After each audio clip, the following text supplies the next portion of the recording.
नमस्कार दोस्तों, हर्षित द्विवेदी एजुकेशन द्वारा बनाया और एक वीडियो में आपका स्वागत है। मेरा नाम है विनीत सागर। आज इस वीडियो में हम डिस्कस करेंगे fight between Andhra Pradesh and Telangana over waters of Krishna river. देखिए दोस्तों, 2-3 दिन पहले का डेली न्यूज एनालिसिस में हर्षित सर ने एक पर्टिकुलर न्यूज कवर किया था। न्यूज तो यह आया था कि tension prevails at Srisailam Nagarjuna Sagar projects और Telangana and Andhra Pradesh escalate their war over waters of Krishna river, ऐसा न्यूज आया था। तो हमें काफ़ी सारे कमेंट्स ये आया था कि इस पर्टिकुलर इशू क्या है, इसके बारे में समझाओ। तो देखिए दोस्तों, पिछले 4-5 घंटे से मैं ये पूरा इशू को समझने की कोशिश कर रहा हूँ। मुझे एक चीज़ समझ में आया, ये पर्टिकुलर न्यूज़ को लेके ज़्यादा डीप जाने की कोई ज़रूरत नहीं है। मैं आपको इस न्यूज़ का बेसिक समझाऊंगा जो आपके एग्जामिनेशन पर्सपेक्टिव में इंपॉर्टेंट है, क्योंकि जब भी आप कोई इंटर स्टेट वाटर डिस्प्यूट्स के बारे में डिस्कस करते हो ना, उसमें अगर डीप चले जाओगे आपको कुछ भी समझ में नहीं आएगा। मतलब काफ़ी सारे पॉइंट्स आएगा, इतने सारे कैनाल्स होंगे, इरिगेशन स्कीम्स होंगे, कुछ हेडर कैनाल लगाया होगा, कोई ज़्यादा पानी लेके जा रहा है कोई डैम से, कोई ज़्यादा पानी दूसरे कोई डैम से लेके जा रहा है, इस तरह के काफ़ी सारे पॉइंट्स आ जाएगा। ठीक है, ये सब समझने की कोई ज़रूरत नहीं है, हम बेसिक प्रॉब्लम क्या है ये समझेंगे। और वैसे एक बात मैं आपको बताऊं, ये कोई नया इशू नहीं है। कृष्णा रिवर के पानी को लेके आंध्र प्रदेश एंड तेलंगाना के बीच में तब से प्रॉब्लम चल रहा है जब से ये दोनों डिवाइड हुआ है। ठीक है, वैसे कृष्णा रिवर आंध्र प्रदेश एंड तेलंगाना के बॉर्डर में से बहती है। वैसे ये ओरिजिनेट महाराष्ट्र में होता है, महाराष्ट्र, कर्नाटका, आंध्र प्रदेश, तेलंगाना, ये सबको इनके अलोकेशन जाता है कृष्णा रिवर का। ठीक है, तो ये पर्टिकुलर इशू को समझने की कोशिश करेंगे। आगे जाने से पहले लेक्चर पर लाइक का बटन जरूर दबाइएगा। चैनल को अब तक सब्सक्राइब नहीं किया हो तो सब्सक्राइब भी कीजिएगा। हमें सपोर्ट करने के लिए आप चैनल के मेंबर बन सकते हो ज्वाइन बटन के थ्रू। तो शुरुआत करते हैं दोस्तों। सबसे पहले वाई इन न्यूज क्या क्या आया था मैंने आपको बताया था। ठीक है, आंध्र प्रदेश एंड तेलंगाना गवर्नमेंट ने अपने अपने पुलिस फोर्सेस डिप्लॉय कर रखा है नागार्जुना, श्रीशैलम जैसे डैम के ऊपर। ऐसा लग रहा है कि बहुत बड़ा एक प्रॉब्लम शुरू होने वाला है। वैसे कुछ नहीं दोस्तों, मैंने आपको पहले ही बताया ये कोई नया इशू नहीं है। रिसेंटली ये जो प्रॉब्लम शुरू हुआ है इसमें थोड़ा सा पॉलिटिकल मोटिव भी, उसके बारे में हम आगे बात करेंगे। देखिए, Telangana starting various new irrigation projects which it has called an inevitable consequence of Andhra Pradesh grounding a lift irrigation scheme। Basically Telangana वाला ये बोल रहा है कि आंध्र प्रदेश ज्यादा पानी लेके जा रहा है, जितना अलोकेटेड उससे ज्यादा, और आंध्र प्रदेश वाला ये बोल रहा है तेलंगाना वालों ने काफी सारे न्यू इरिगेशन स्कीम्स शुरू किया है जिससे उनको ज्यादा पानी मिल रहा है। अब देखिए, ये जो पर्टिकुलर रिवर है ये दोनों के बॉर्डर में आता है, और जितने भी डैम्स है जैसे नागार्जुना सागर हो गया और ये जो श्रीशैलम हो गया, ये सब बॉर्डर में आता है। तो इसलिए इसी पर्टिकुलर एरिया के ऊपर पुलिस फोर्सेस डिप्लॉय किया है, क्योंकि ये दोनों के जो वाटर डिपार्टमेंट के ऑफिशियल्स हैं इनके बीच में फाइट हो रहा है। ठीक है दोस्तों, अब देखिए, Srisailam project which is the major bone of contention is under close surveillance and so is the Rajoli Banda diversion scheme in Kurnool district and the tri state junction of Andhra Pradesh, Karnataka and Telangana. अब देखिए, न्यूज में ये 3 जगह आ रहा है, एक तो Srisailam project, Rajauli Banda diversion scheme and Nagarjuna Sagar dam. अब देखिए, मैं आपको ये तीनों का लोकेशन एक बार दिखा देता हूं। देखिए, ये आपको जो 3 स्टार मैंने डाला है इधर, ये है इनका लोकेशन। आप समझ सकते हो तीनों बॉर्डर में आता है। ठीक है, गुंटूर डिस्ट्रिक्ट में आपको मिल रहा है नागार्जुना सागर, श्रीशैलम डैम जो है आपको कर्नूल डिस्ट्रिक्ट में है, ये भी बॉर्डर में है, एंड जो राजौली बांडा डाइवर्शन स्कीम है ये भी आपको इधर मिल रहा है। ठीक है, तो इसी में से ये जो वाटर अलोकेशन है या पानी इधर जा रहा है, ऊपर जा रहा है, नीचे जा रहा है, इसी के बीच में प्रॉब्लम हो रहा है। ठीक है, अब दोस्तों पूरा इशू को समझने से पहले Nagarjuna Sagar dam and Srisailam dam के बेसिक डिटेल्स जान लेते हैं। ये न्यूज में आ ही रहा तो हमारे एग्जामिनेशन पॉइंट ऑफ व्यू में ये इंपॉर्टेंट हो गया। Nagarjuna Sagar dam is a masonry dam across the Krishna river. देखिए, मेसनरी डैम मतलब एक टाइप का डैम है जो स्टोन्स, पत्थर एंड ब्रिक से, ईट से बना हुआ रहता है। ठीक है, स्टोन्स एंड ब्रिक से, कभी कभी मोटार भी यूज करते हैं बीच में। तो डैम के बनाने का तरीका को लेके काफी सारे क्लासिफिकेशंस दिया जाता है। ठीक, उसमें से एक है मेसनरी डैम। ठीक है, ये कृष्णा रिवर में बनाया है एट नागार्जुना सागर जगह में, which straddles the border between Nalgonda district in Telangana and Guntur district in Andhra Pradesh. देखिए, वेरी इंपॉर्टेंट पॉइंट है, इस तरह का स्टेटमेंट्स आ सकते हैं आपके प्रीलिम्स में। ठीक है, 2 डिस्ट्रिक्ट में फैला हुआ है, एक तो नलगोंडा डिस्ट्रिक्ट है तेलंगाना में है और गुंडू डिस्ट्रिक्ट है आंध्र प्रदेश में। ये कंस्ट्रक्ट किया था 1955 को लेकर 1966 के बीच में।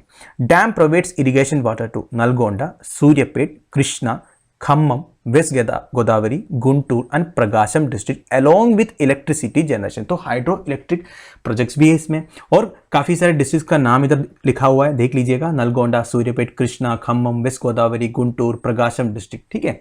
Nagarjuna Sagar dam was earliest in the series of large infrastructure projects termed as modern temple। देखिए दोस्तों, मॉडर्न टेम्पल, ये जवाहरलाल नेहरू जी ने नाम दिया था, हमारे देश के डैम्स को मॉडर्न टेम्पल कहा था उन्होंने। ठीक है। तो ये जब ग्रीन रेवोल्यूशन चल रहा था, मतलब ग्रीन रेवोल्यूशन को अचीव करने के लिए काफी सारे इस तरह की इंफ्रास्ट्रक्चर की जरूरत था, तो उसी में से एक प्रोजेक्ट है नागार्जुना सागर डैम, काफी पुराना है। It is one of the earliest multipurpose irrigation and hydro electric projects in India. Right. अब देखते हैं श्रीशैलम डैम के बारे में। Srisailam dam is constructed across the Krishna river in Kurnool district in Andhra Pradesh near Srisailam temple town। तो जो Srisailam dam है ये आंध्र प्रदेश के कर्नूल डिस्ट्रिक्ट में आता है। कर्नूल काफी पुराना आर्कियोलॉजिकली भी इंपॉर्टेंट जगह है, आपने एनसीईआरटी में पढ़ा होगा Kurnool. I think it is a Palaeolithic site. ठीक है, if I am not wrong.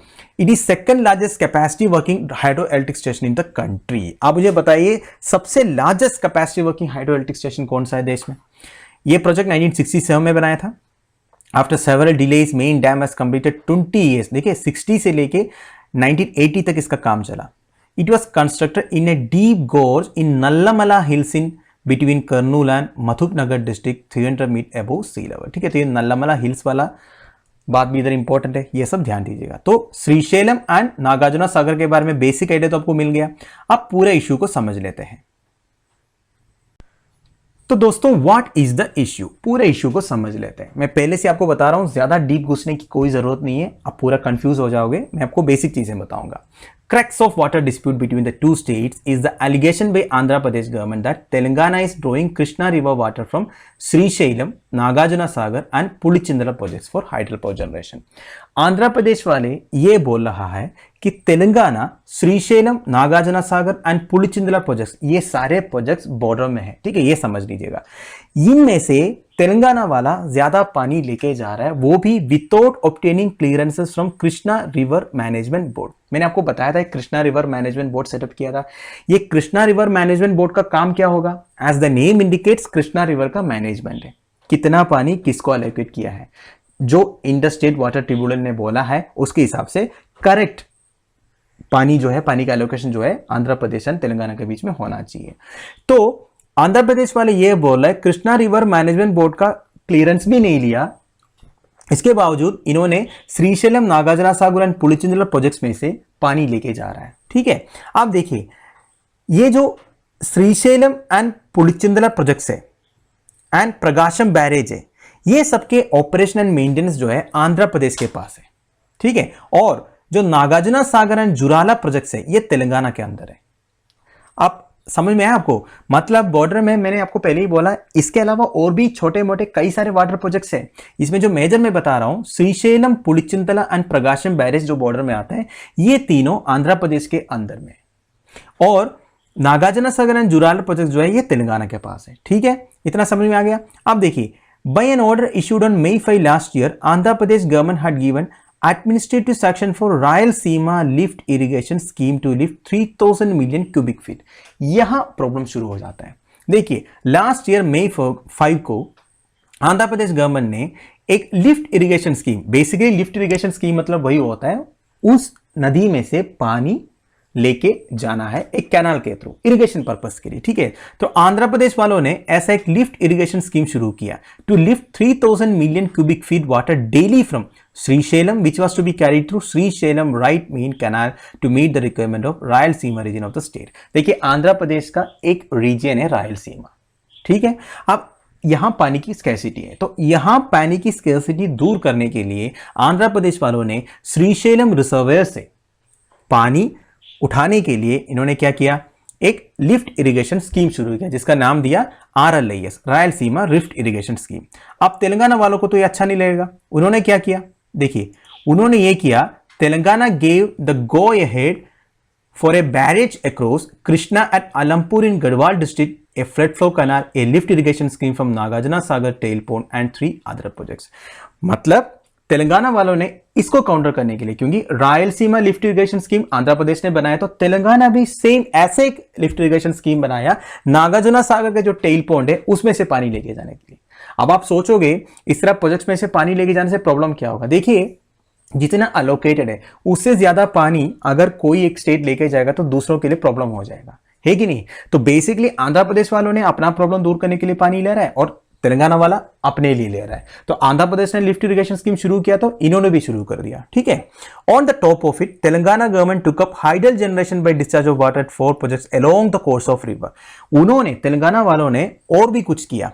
Jurala, Srisailam, Nagarjuna सागर, पुलिचिंतला, यहां हाइडल जनरेशन भी शुरू कर दिया।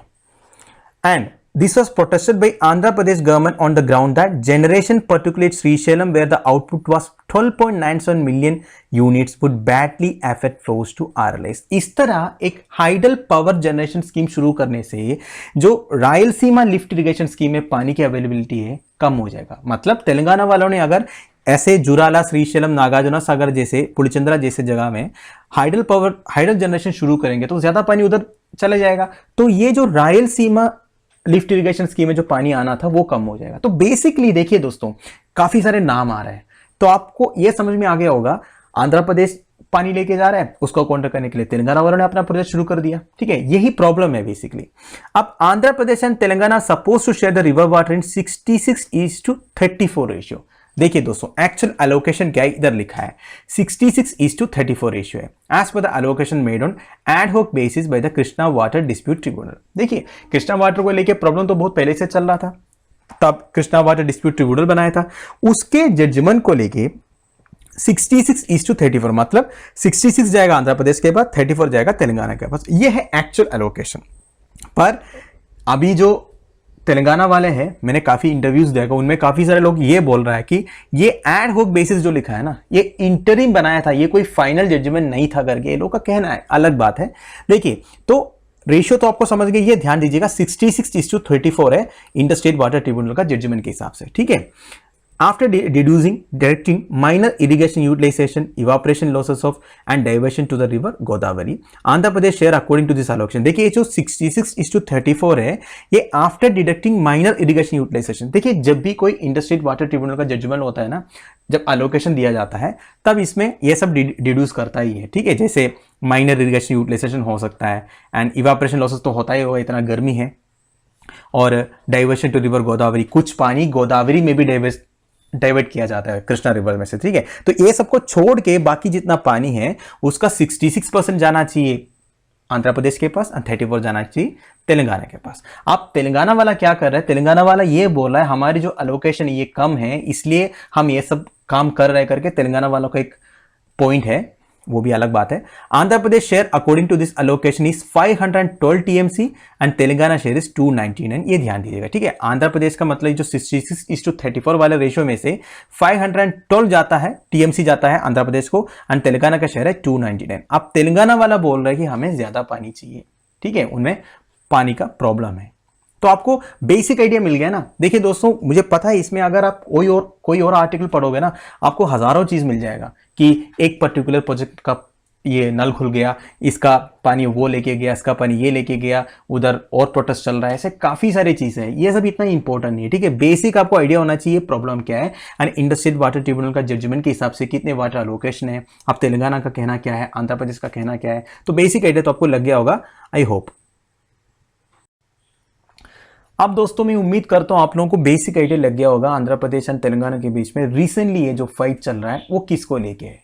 अगर आपको समझ में नहीं आया तो और एक बार बता देता हूं मैं कि आंध्र प्रदेश एंड तेलंगाना के बीच में जो कृष्णा रिवर वाटर को लेके प्रॉब्लम है, ये तब से चल रहा है जब से आंध्र प्रदेश एंड तेलंगाना डिवाइड हुआ हो।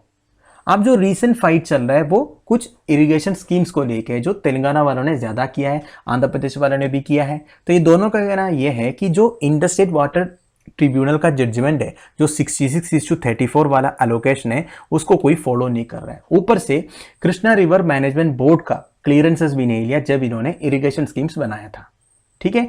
ये सब प्रॉब्लम को लेके नागार्जुना सागर, श्रीशैलम जैसे डैम के ऊपर दोनों गवर्नमेंट ने अपने अपने पुलिस फोर्सेस डिप्लॉय कर रखा है, जैसे कि बहुत बड़ा एक फाइट शुरू होने वाला हो। वैसे प्रॉब्लम कुछ नहीं है, मैंने आपको बता दिया। ठीक है, अब हमारे एग्जामिनेशन पॉइंट ऑफ व्यू में इंपॉर्टेंट क्या आ जाता है, कॉन्स्टिट्यूशनल प्रोविजन से। देखिए, इंटर स्टेट वाटर डिस्प्यूट को लेके कई सारे कॉन्स्टिट्यूशनल प्रोविजन से, इसमें इंपॉर्टेंट क्या क्या आपको जानना क्या क्या चाहिए। एक तो एंट्री 17 ऑफ स्टेट लिस्ट के बारे में देखिए। स्टेट लिस्ट का एंट्री 17 में water supply, irrigation, canal, drainage, embankments, water storage and water power के बारे में लिखा हुआ है। एंड यूनियन लिस्ट के एंट्री 56 में ये लिखा है regulation and development of interstate reverse and river valleys. तो इंटरस्टेट रिवर्स एंड इसके जो रिवर वैलीज है, इसका रेगुलेशन एंड डेवलपमेंट सेंटर के पास है। ये एंट्री 56 ऑफ यूनियन लिस्ट में है। और एक इंपॉर्टेंट चीज ये है आर्टिकल 262, वेरी वेरी इंपॉर्टेंट। ठीक है, देखिए इसमें क्या लिखा है, पार्लियामेंट में by law provide for the adjudication of any dispute और complaint with respect to the use, distribution और कंट्रोल ऑफ वाटर्स। कोई भी इंटर स्टेट रिवर को लेके दो स्टेट के बीच में अगर प्रॉब्लम है, डिस्प्यूट है कि एलोकेशन इनका कम है, इनका ज्यादा है, ऐसा कुछ डिस्प्यूट है, तो पार्लियामेंट एक लॉ पास कर सकता है डिस्प्यूट रेजोल्यूशन के लिए। एंड पार्लियामेंट में by law provide that neither the Supreme Court nor any other court shall exercise jurisdiction. Supreme Court का या इसके नीचे कोई भी कोर्ट का जुरिसडिक्शन इस पर नहीं होगा। और parliament inter state water dispute act करके एक एक्ट पास किया 1956 का। ये क्या कहता है, देखिए, according to the provisions, if a state government makes a request regarding any water dispute, अगर कोई भी एक स्टेट गवर्नमेंट पानी वाटर डिस्प्यूट को लेके अगर रिक्वेस्ट किया, ये प्रॉब्लम को सोल्व करके दो अगर सेंट्रल गवर्नमेंट को, तो और central government is of opinion that water dispute can not be settled bye negotiation. देखिए, जब कोई स्टेट ऐसे रिक्वेस्ट करता है कि हमारे लिए जो एलोकेशन है वो कम है, हमारे और दूसरे नेबरिंग स्टेट के बीच में जो प्रॉब्लम है उसको सोल्व करके दो आप, तो सेंटर सबसे पहले नेगोशिएशंस करने की कोशिश करेंगे। अगर वो नहीं हुआ तो एक वाटर डिस्प्यूट ट्रिब्यूनल सेटअप किया जाता है। इसको inter state water dispute tribunal बोलता है। ठीक है, ये क्लियर है आपको। अब देखिए, हमारे देश में कौन कौन सा वाटर डिस्प्यूट ट्रिब्यूनल अभी तक सेटअप किया है। फॉर एग्जाम्पल देखिए, कृष्णा वाटर डिस्प्यूट ट्रिब्यूनल 2004 में, जो कर्नाटका, तेलंगाना, आंध्र प्रदेश एंड महाराष्ट्र के बीच में जो वाटर एलोकेशन है उसको लेके है। महानदी वाटर डिस्प्यूट ट्रिब्यूनल 2018 में बनाया था ओडिशा एंड छत्तीसगढ़ के बीच में जो वाटर एलोकेशन को लेके।